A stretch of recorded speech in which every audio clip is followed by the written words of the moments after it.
మీ జాతకం ఎలా ఉంటుందో తెలుసుకోండి. వెంటనే జేకేఆర్ గురుగారి అపాయింట్మెంట్ తీసుకోండి. Hi viewers, India's largest digital media network Suman టీవీకి స్వాగతం. ప్రస్తుతం మనతో ఉన్నారు motivational speaker and language trainer Vijaya Bangaru. అమ్మ నమస్తే. నమస్తే. మన భారతదేశంలో పెళ్లి అనేది ఎంత విలువైనదంటే ఆ సాంప్రదాయానికి ప్రతి ఒక్కరూ ఫిదా అయిపోయేవాళ్ళు. అలాంటి భారతదేశంలో పెళ్లి అనేది అర్థం లేకుండా, పెళ్లికి వాల్యూ లేకుండా ఎవరిని చేసుకుంటున్నారో తెలియట్లేదు. ఒకప్పుడు అంటే చక్కగా అమ్మాయి అబ్బాయి అంతే, మహా అంటే వాళ్ళిద్దరి మధ్య ఏజ్ గ్యాప్ అంతే, ఓ 15 ఏళ్ళు 20 ఏళ్ళు 10 ఏళ్ళు అంతే. ఇప్పుడు తల్లి కొడుకుని చేసుకుంటది, తండ్రి కూతుర్ని చేసుకుంటారు, ఆడవాళ్ళు చేసుకుంటారు, లేదు అంటే అత్త అల్లుడిని చేసుకుంటది, వియ్యకురాల్ని చేసుకుంటది, ఆడవాళ్ళు వరుసలు లేకుండానే పెళ్లి. ఉత్తరప్రదేశ్ లో మనం యూపీలో చూస్తే కూతురి ఫోటో చూపించి తల్లి అల్లుని పెళ్లి చేసుకుంది. అది ఎంత దారుణం అంటే అసలు చెప్పుకోవాలన్నా సిగ్గుచేటుగా ఉంది. మొన్న రీసెంట్ గా చూస్తే అమ్మాయిలు చక్కగా ఉన్నారమ్మా, 2 అమ్మాయిలు, వాళ్ళిద్దరు పెళ్లి చేసుకోవడం. అసలే పెళ్లి అంటేనే మన భయపడిపోతున్నారు యూత్. ఎందుకు ఇలా అవుతుంది?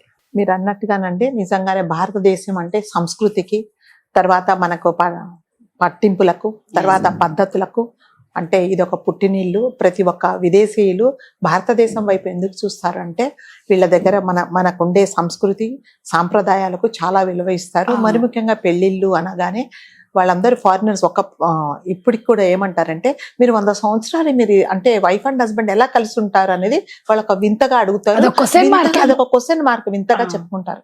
సో నిజంగా మనం అలాంటి వాళ్ళు అన్నప్పుడు నిజంగా మనం ఒక భారతీయులాగా మనం గర్వపడాలి. నిజంగా మన సంప్రదాయం అలాంటిది. కానీ మీరు అన్నట్టుగా గత కొన్ని సంవత్సరాల నుంచి అంటే ఒక వావి వరుస ఒక ఏమీ లేకుండా ఎవరిని పడితే వాళ్ళను అంటే ఇర్రెస్పెక్టివ్ ఆఫ్ జెండర్ అన్నమాట, అంటే వాళ్ళు పెళ్లి చేసేసుకుంటున్నారు.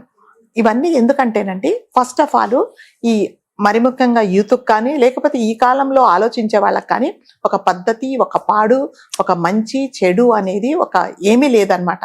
నేను ఏది చేస్తే అదే కరెక్ట్ అని అనుకుంటున్నారు అంతే. మీరు అన్నట్టుగా సౌత్ ఇండియన్ కల్చర్ లో 2 అమ్మాయిలు చక్కగా ఉన్నారు చూడడానికి, 2 పెళ్లి చేసుకున్నారు.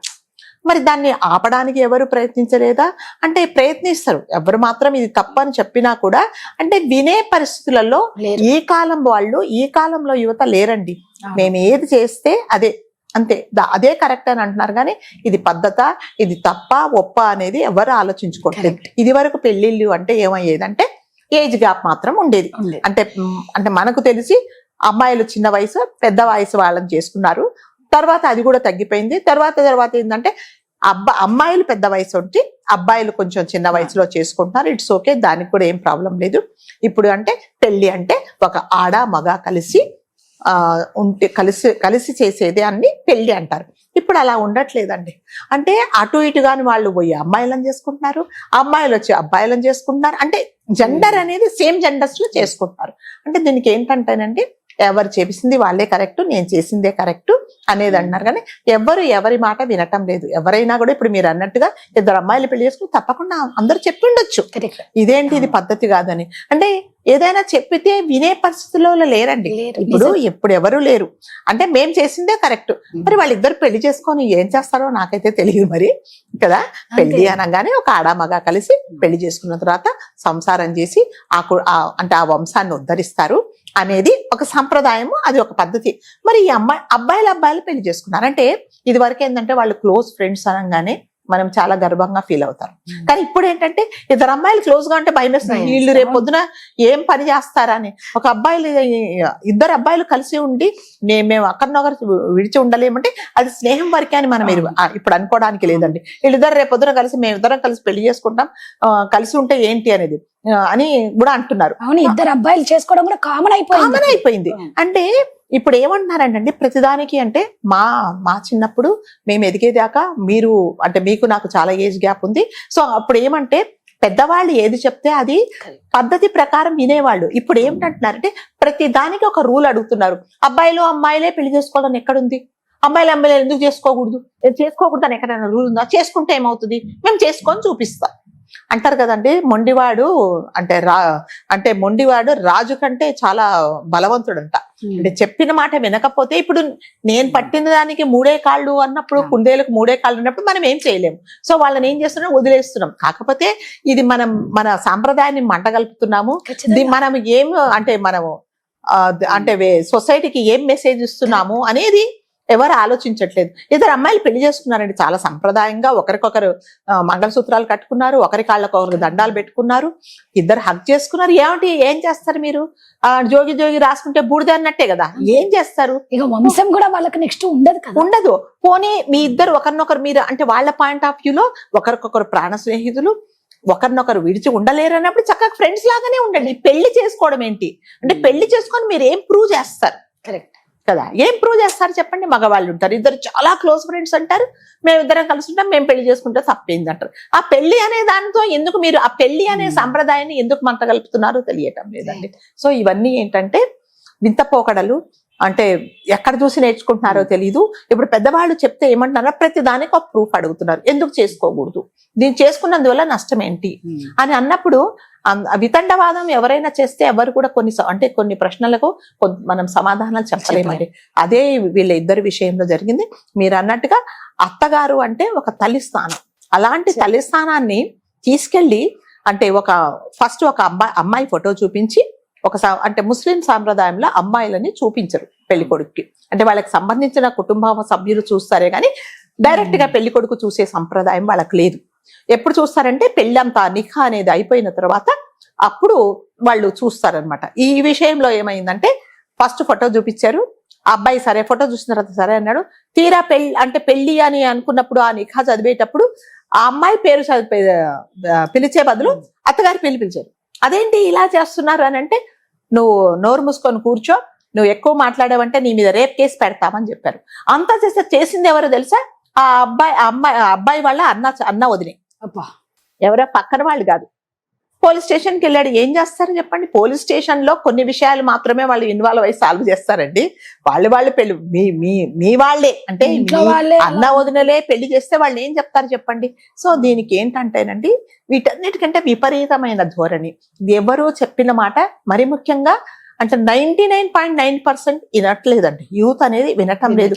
మేం చేసిందే కరెక్టు, మీరందరూ ఒక దారిలో పెడితే మేము ఇంకొక దారిలో వెళ్ళి మేము ప్రూవ్ చేస్తామని చెప్తున్నారు. దానివల్ల అంటే మనం ఎవరికి ఏం నేర్పిస్తున్నామో, మనం చూసే విదేశీయులు ఏం నేర్చుకుంటున్నారు అనేది వాళ్ళు చేసిన వాళ్ళకే తెలియాలి. సో ఇది చాలా అంటే ఈ సాంప్రదాయం అనేది చాలా తప్పండి. చేసే ముందు ఒకసారి నిజంగా నేను మళ్ళీ ఇందాక చెప్పినట్టుగా మీరు ఫ్రెండ్స్ అయితే కలిసిమెలిసి జీవితాంతం ఉండండి, దానికి ఎవ్వరూ ఏమీ అనరు.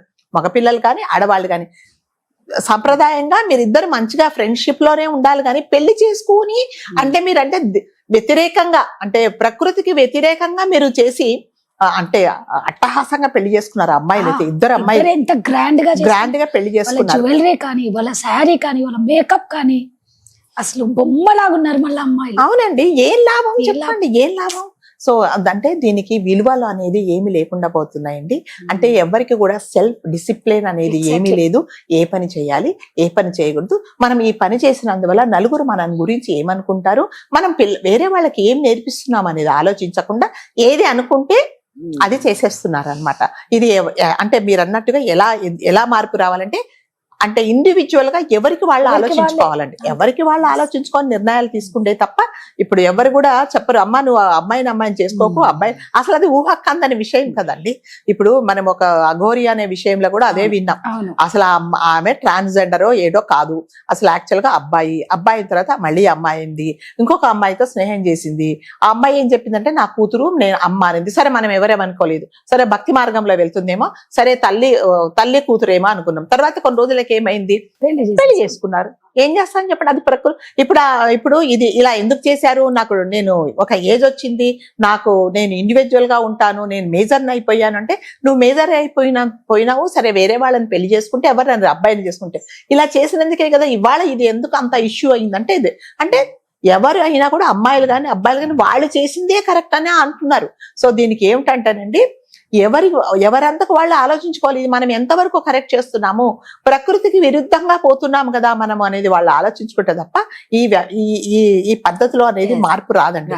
సో మనం చూసి ప్రతి ఒక్క విదేశీయులు చేతులెత్తి నమస్కారం చేస్తారు. మీ సంప్రదాయము, మీ పద్ధతులు మాకు చాలా మంది విదేశీయులు, చాలా మంది ఫారినర్స్ నాకు తెలిసిన వాళ్ళు మన పద్ధతులు అనుసరిస్తారు. చక్కగా బొట్టు పెట్టుకొని, చీర కట్టుకొని, ఆ మగవాళ్ళైతే పంచ కట్టుకొని, ఆ దేవుడివి అంటే నేర్చుకొని వాళ్ళు శ్లోకాలన్నీ నేర్చుకొని మన హిందూ సాంప్రదాయాన్ని, మన భారతీయ సంస్కృతిని అంత గౌరవిస్తున్నప్పుడు మనము ఏ సంస్కృతిని అవలంబిస్తున్నామో తెలియట్లేదు. ఇది ఫారిన్ కల్చర్ కూడా కాదండి.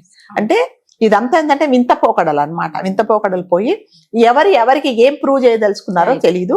కొన్ని వీళ్ళు అలా జీవితాంతం కలిసి ఉంటారా, లేకపోతే మళ్ళీ ఏమన్నా అవుతారా అనేది మనకు తెలియదు. ఏదేమైనా మనం సనాతన ధర్మానికి చాలా విరుద్ధంగా ఉన్నాం. మన సనాతన ధర్మం అంతా నశించిపోతుంది అని అనుకుంటున్నాము. సో ఇవన్నీ నాశనానికి మొదలు కాబట్టి దయచేసి వీటిని ఇంతటితో ఫుల్ స్టాప్ చేసి ప్రకృతికి విరుద్ధంగా చేయకుండా ఉందాం. థాంక్యూ అమ్మా.